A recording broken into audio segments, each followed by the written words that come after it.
Utah, give me 2. I don't have a soundboard today, so you're just going to have to hear me say it.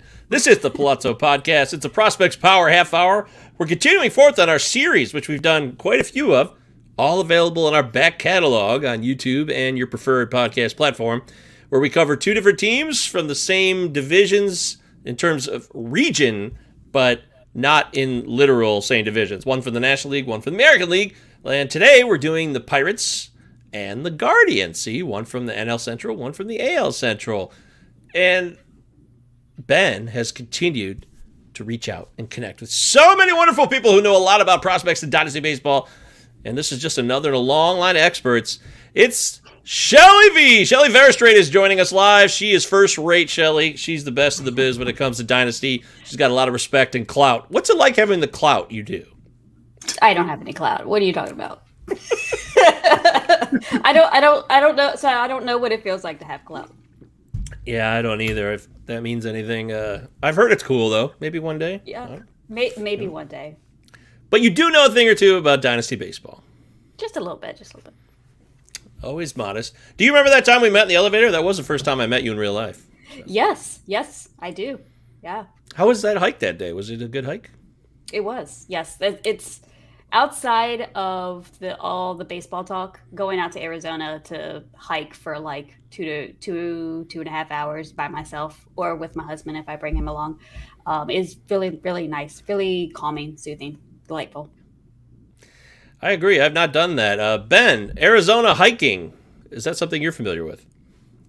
I am not. My grandparents just moved back from Arizona. They had a winter home down there for years and moved back. They're kind of in the twilight years of their lives. Decided that they want to live out their last few years in their own home here in South Dakota. And so sold their place down there. But the one thing that my grandma has told me she misses is the golf down in Arizona. She says it is a definite thing she misses is golfing down in Arizona. So, you big golfer, Shelly? No, I play a little bit of putt-putt. That's about it.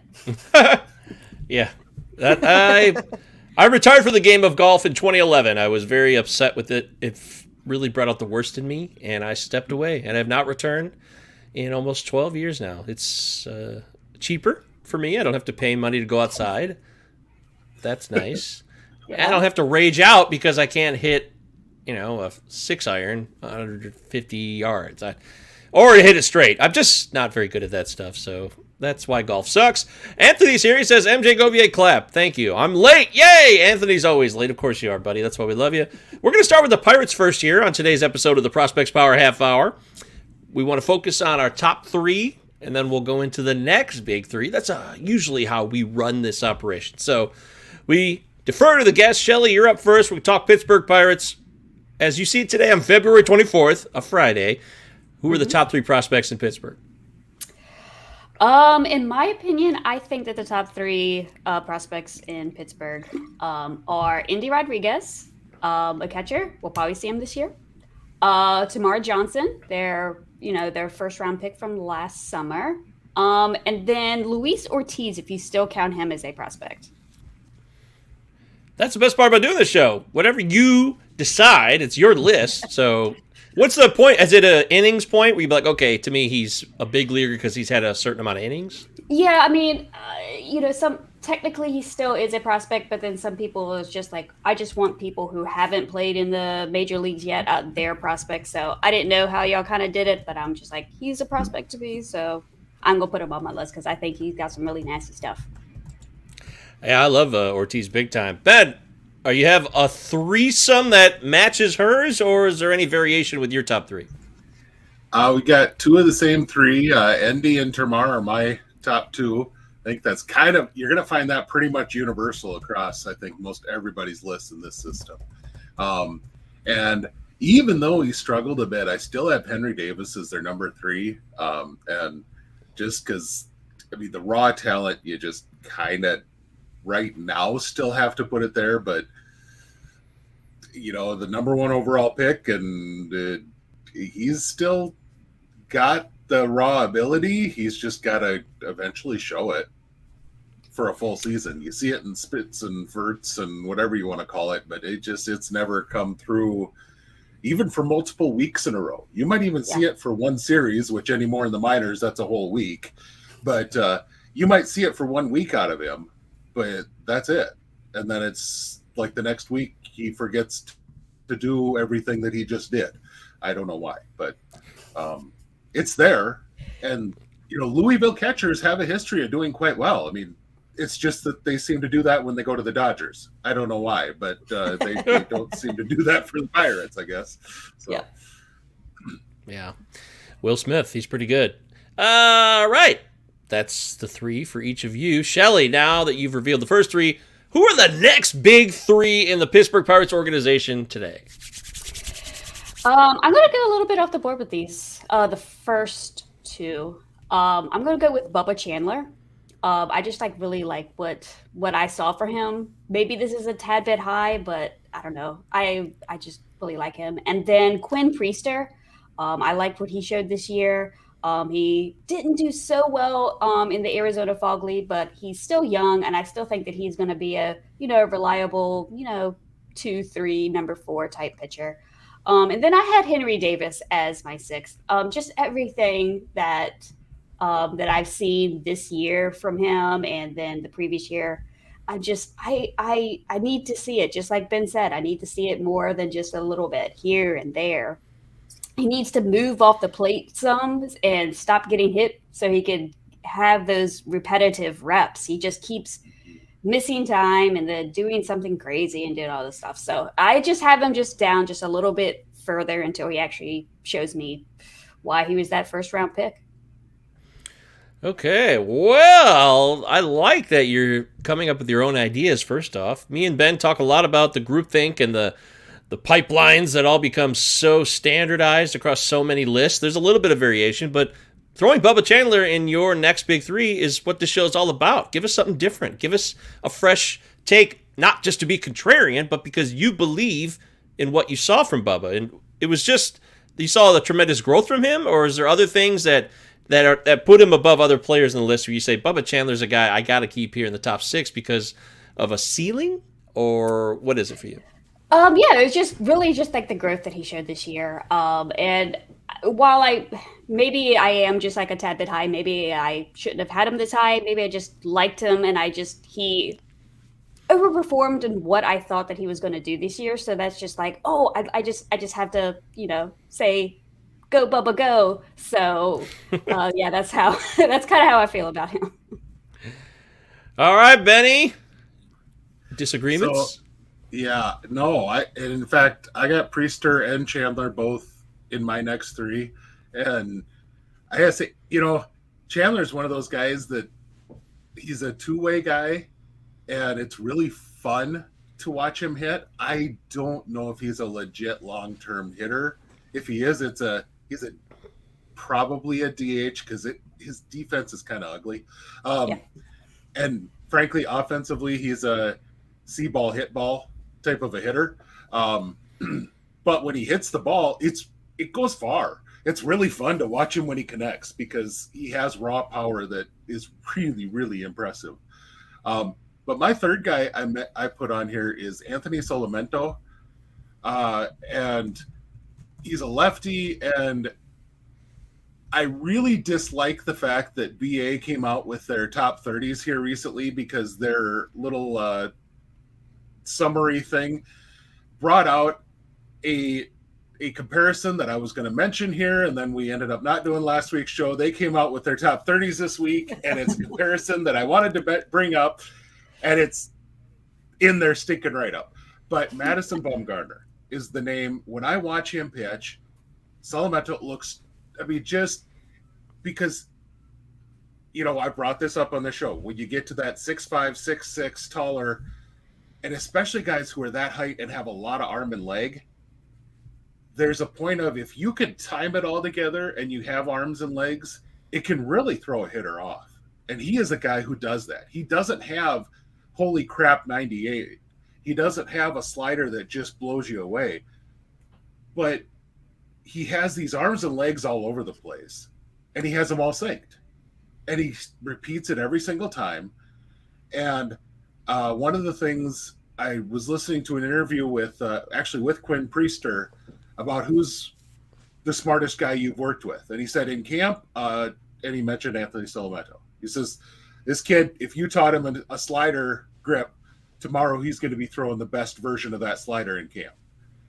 And it's just like, whoa, well, that stuck with me. Like that's something to pick up on when one of your teammates makes a comment like that. That's something to make a comment, kind of register in the back of your mind, because I've already been really impressed just watching the short little bursts that you can get online watching this kid. And like I said, 6'5", and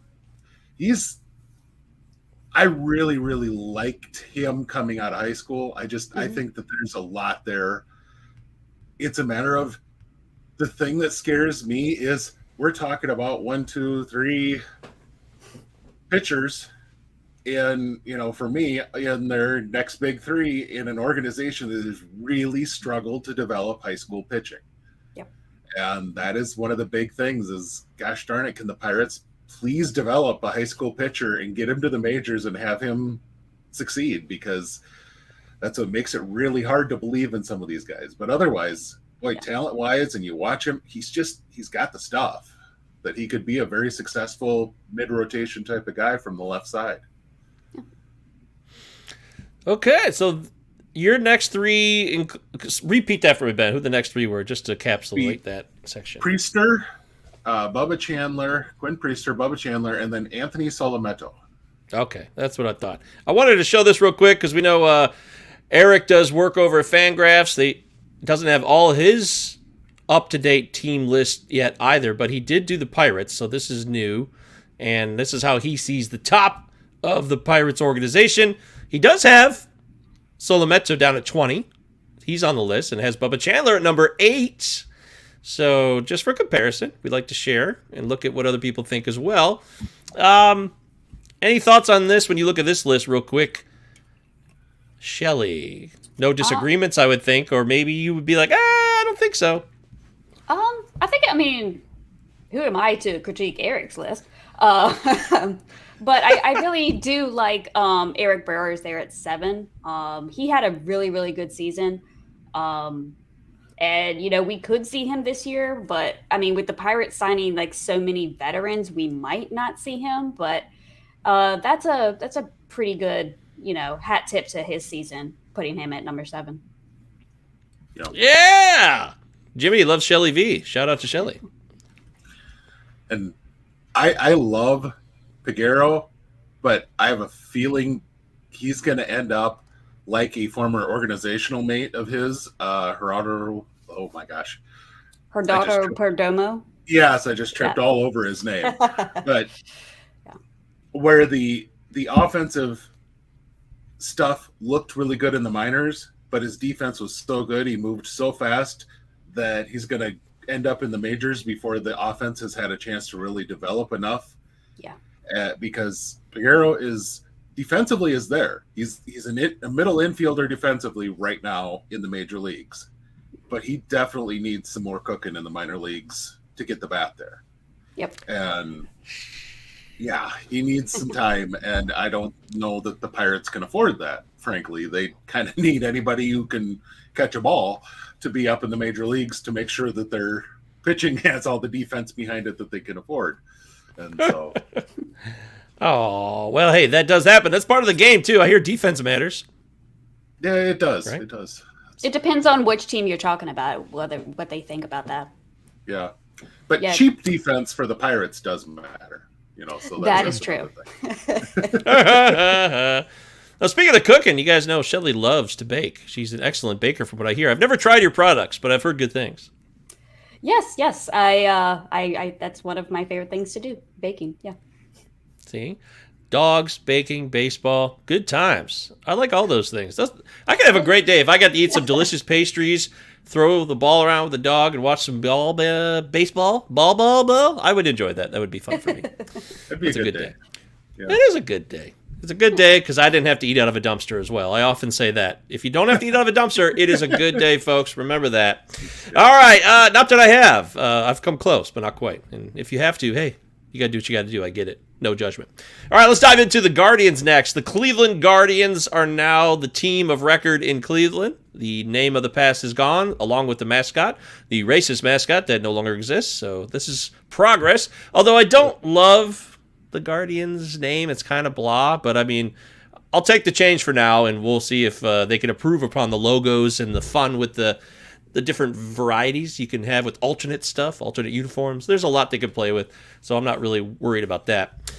But let's get to the top three. Let's set it up, Shelly, once again with the Cleveland Guardians. How do you see the top three prospects? A lot of injuries have come up, especially, one benefit for not doing the show was that we got to be aware of the injuries that have happened. Ben got screwed, but I know Ben's not a liar, so I'm sure he didn't make up the Madison Bumgarner thing. We all believe that Ben believed what he believed before this show aired, before Baseball America published their rankings. So, injuries aside, or injuries be damned, give us your top three. Yeah, my list did change because of the injuries that we learned about this week. So my first prospect is Bo Naylor. Number 2 is my favorite, Tanner Bibby. And then number 3 is Gavin Williams. Ben, agreed or disagree? The list I sent is probably not the list I want to go with anymore. But I will say that I'm going to still stick with Gavin Williams and Daniel Espino as number 1, number 2. And then I'd have Bo Naylor as that number 3 guy. Just having to bump down. Initially, I had sent in our pre-show discussion Chase DeLauder, but with that injury that's going to likely take him out this year, for a guy who had roughly a season's worth of time in college. Yeah. So, he's coming out of college. He's a college draft pick, but he only played about 1 season's worth of time in college. So you're talking about a guy who's basically like a JUCO pick. And it was at a basically at a small school. So not against the best of competition. So it's one of those things where, it's really a tough call to keep him in that top 3 now. But boy, Gavin Williams, I got to say, talk about a type. A guy who spent 3 years in the bullpen, moves into the rotation, and then for 1 year at East Carolina, and then, there a lot of folks thought, well, okay, he's maybe a starter prospect, more than likely a bullpen guy. We're thinking about him in the second round, probably more of a 2B, like the compensatory second round pick. And the Guardians pop him in the first round. What's he do? He goes out and he's, one of the top 10 pitchers in all of baseball in minor leagues, and very arguably a top 10 all around pitcher and pitching prospect in baseball at this point. Holy cow. This is what this system does to pitchers. It is just remarkable. So. Yeah, it's kind of sort of like what they did with Bibby, right? Because when he was coming out of school, he was like low 90s, like a control guy, and now he's throwing 95, 96, and he still has that control. It's unbelievable what Cleveland can do with pitching. It's awesome. Yeah. If you're a pitcher, you want to go there. That's where you want to be for sure. That's where I'd want to go. All right, how do you fill it out then, Shelly? Finish out the top 3, the next big 3 for the Cleveland Guardians as of 2023. So for the next 3, I went with Daniel Espino, George Valera, and then Brian Rocchio. And 2 of those guys are already hurt. Espino and Valera are just it's crazy, how bad Cleveland, a lot of their prospects got hurt this winter. But Espino, if he could stay healthy, he is absolute ace upside. It's just he's coming back from a shoulder thing, and he tore his shoulder, some ligaments or something in there.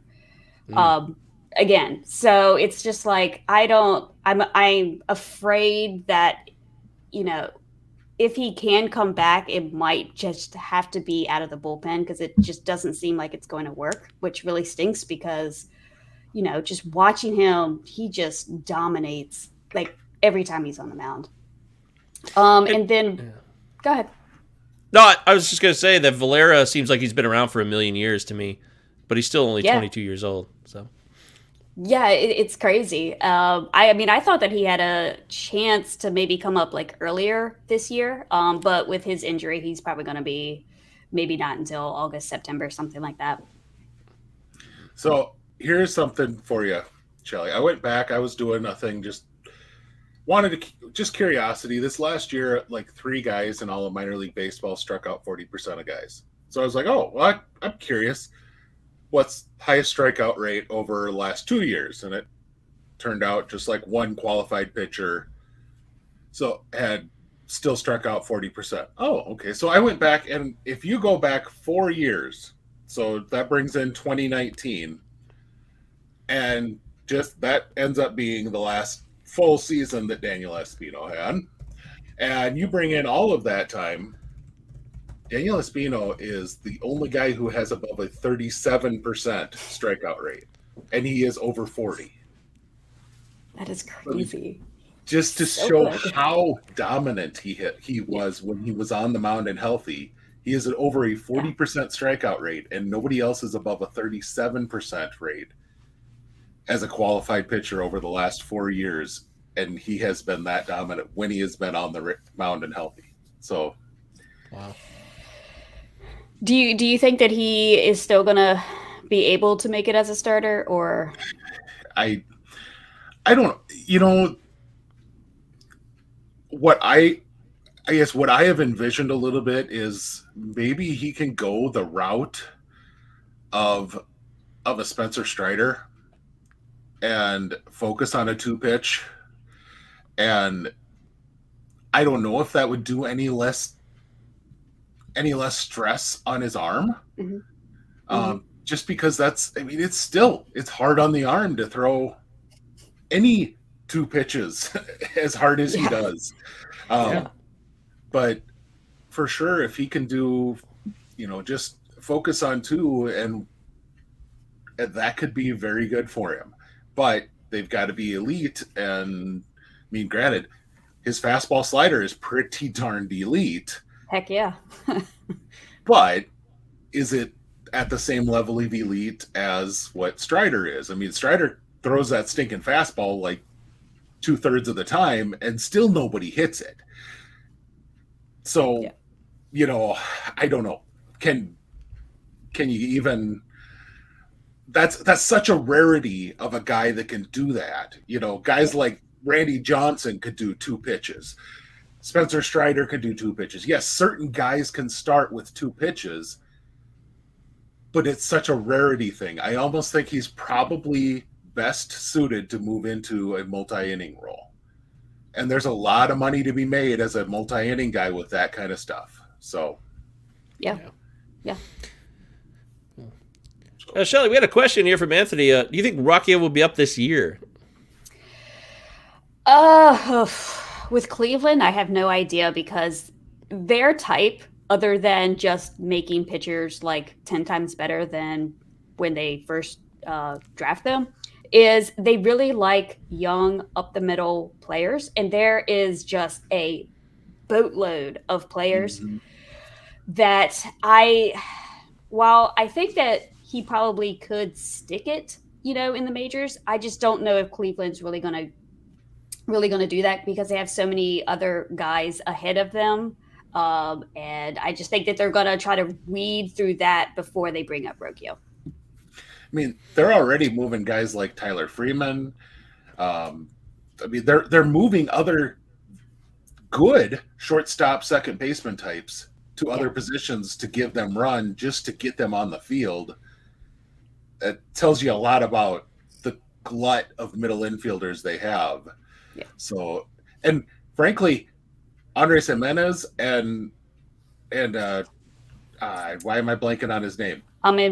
Ahmed Rosario. There we go. It was like the other former Met. Yeah. Neither one of them is old. I mean, Yeah. Jimenez is likely going to hit the free agent market soon. Or is it Rosario? One of the two of them is a free agent next year. Yeah, Rosario. Rosario's closer to free agency. Yeah. Okay. But regardless, you're likely wanting to run with those guys this year, unless you get one amazing trade package. And I can't imagine either one of them has done enough in the majors yet to warrant that kind of a trade package.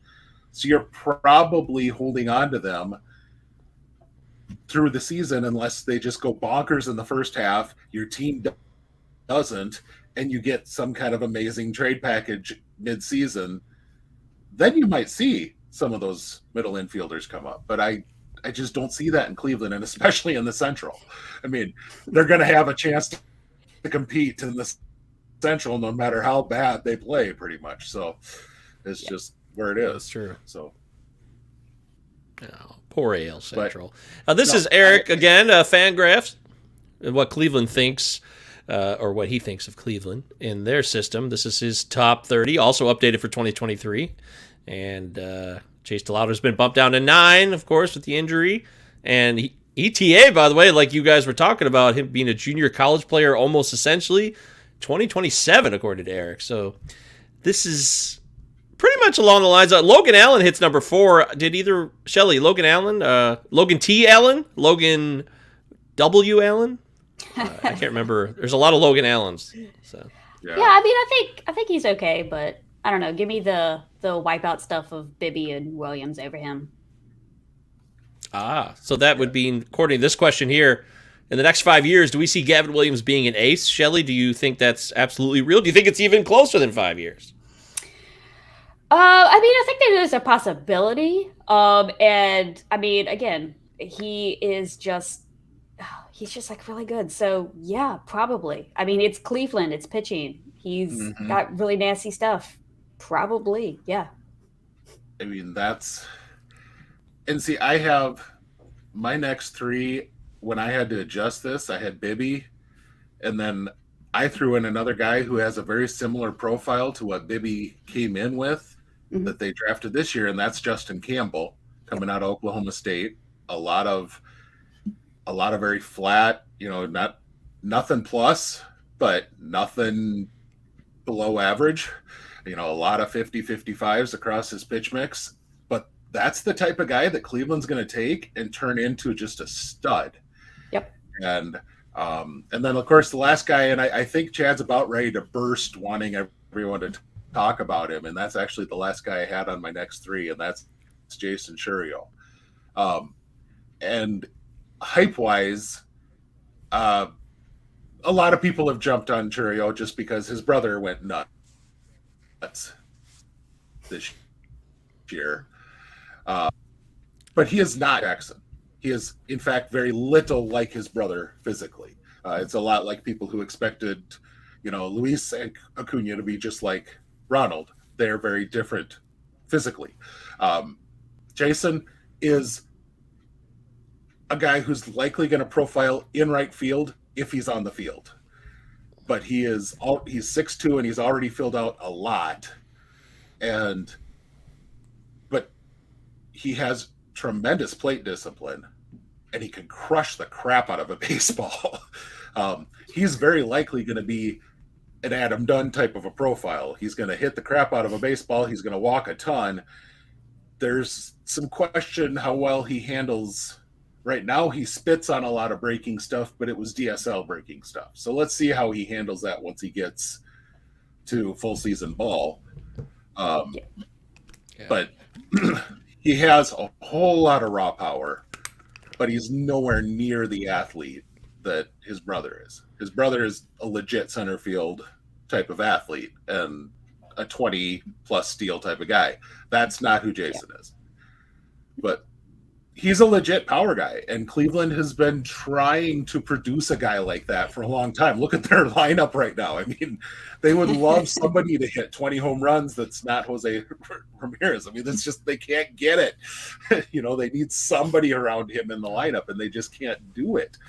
So they would love that to happen in their development system. So if he can be that guy, then I'm sure they would fast light him just like they would fast track him just the same way the Brewers did with his brother. But it's just a matter of he's got to be able to show the same plate discipline he did at the lower level last year. So, well, Shelly, if you had to choose between Cleveland and Pittsburgh, which system is deeper, more talented overall? Is it really a no-brainer, or is it more complicated, or a little less clear than we see? I think it's Cleveland easily. I mean, just the amount of up the middle talent that Cleveland has, plus the upper tier pitching. I just think that their system is better than Pittsburgh's. And you trust Cleveland to get I still got to ask it. Yeah, you trust Cleveland more? Yeah.